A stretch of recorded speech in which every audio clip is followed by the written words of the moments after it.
narito po.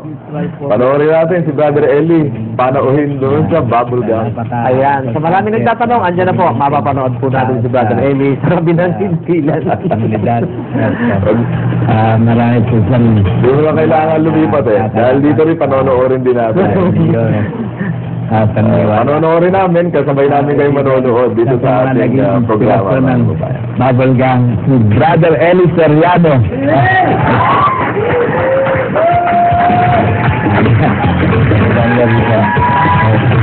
Magandang gabi po.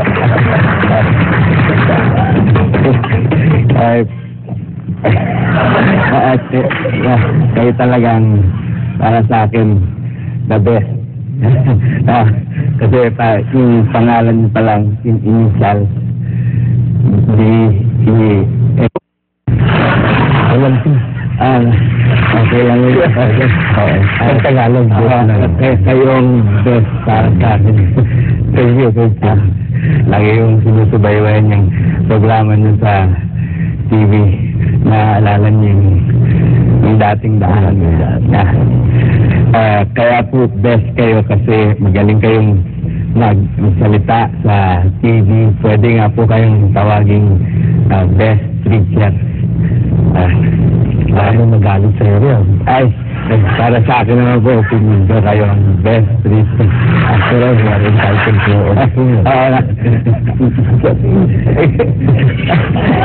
yung best preacher ko dyan ang DP. Pwede rin title nyo pero best, tapos DP kayo. Blood pressure nyo. Tumataas pagka yung komentaryo na kayo. May nababaldan ko ng ding BP si Brad Pitt. Lalo niyo sa dating kaya lang mas ano pala kayo, guwapo pala kayo kay Brad Pitt. Nagagalit si Brad Pitt. Nagagalit pa isa dyan si Brother Mike. Brother Mike, bakit mo? Di ba siya yung pogi? Naalala mo na? Naalala. Sabi ko sa akin, guwapo naman eh. Hindi kayo na-insulto pag nanaya kayo ni Brad Pitt. Hindi naman. Kasi kung ginagaya ka, ang paniwala ko, there is something in na wala sa kanya, kaya kanya ginagaya. Dahil nauso po dati yung dating doon, si Brad Pitt, naalala niyo. Hindi ba kayo na papagayan sa kanya yung pag kayo nag-lecture na papasigaw na lang ng alien? Hindi naman. Minsan, pagka merong mga biruan doon sa mga nanonood, siyempre, nakikibagay ka sa nanonood. Yung magiging alien. Oo. Wala, sports lang. Wala. Hindi kayo nagagalit kay Brad Pitt na nag-alien. Hindi. Kasi may utang na loob pa nga ako sa kanya. No, naghahanap sa akin dahil sa kanya. Kasi nasikat kayo sa akin. Hindi nga kayo talaga. Masyado kayong hambog. Kayong yung original na nagpauso ni Bata.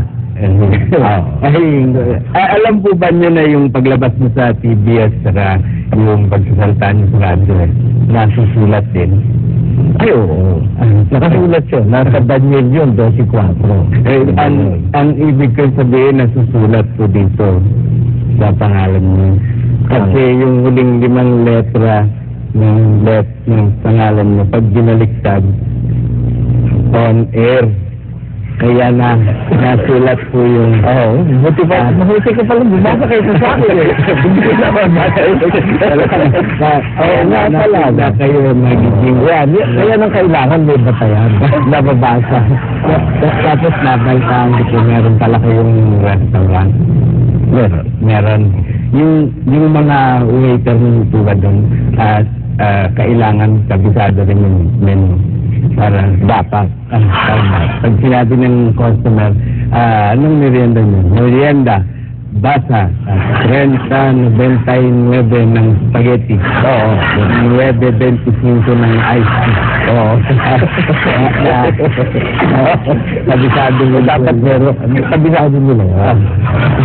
Pag merong merong list ng menu eh. Pero dapat kabisado mo lang. Pero yung Bible, di ba, no? Nakasulat yung Bible, dapat kabisado mo yung nasa loob para alam mo kung saan ka bumasa. Kung saan, saka kung ano yung hiling sa inyo ng tao. Para nalalaman nyo kung ano yung ibibigay. may iba pala kayong negosyo, yung parang yung poultry, yung piggery, Mayroong fish pan. patayan mo ng hayop yun. Hindi na. Yung, Yung piggery, paalagaan ng hayop yun. Ng baboy. mahilig kayo sa... Mahilig ako kasi sa livestock.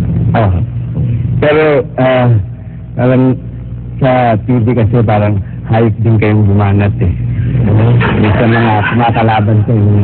Not necessarily. Kasi hindi naman yung kumakalaban. Kasi yung hindi kumakalaban, pero alam kong may sa society.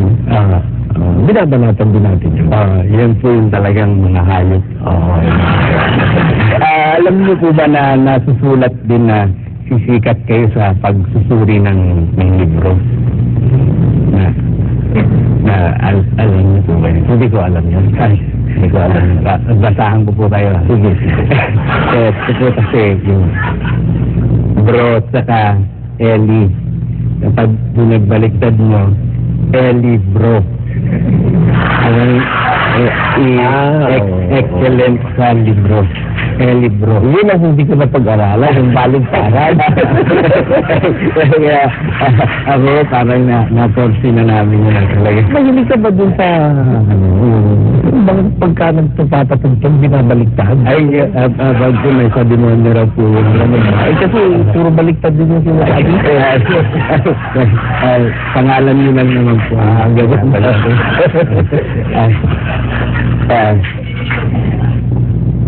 Wala na po akong tanong. Maraming salamat.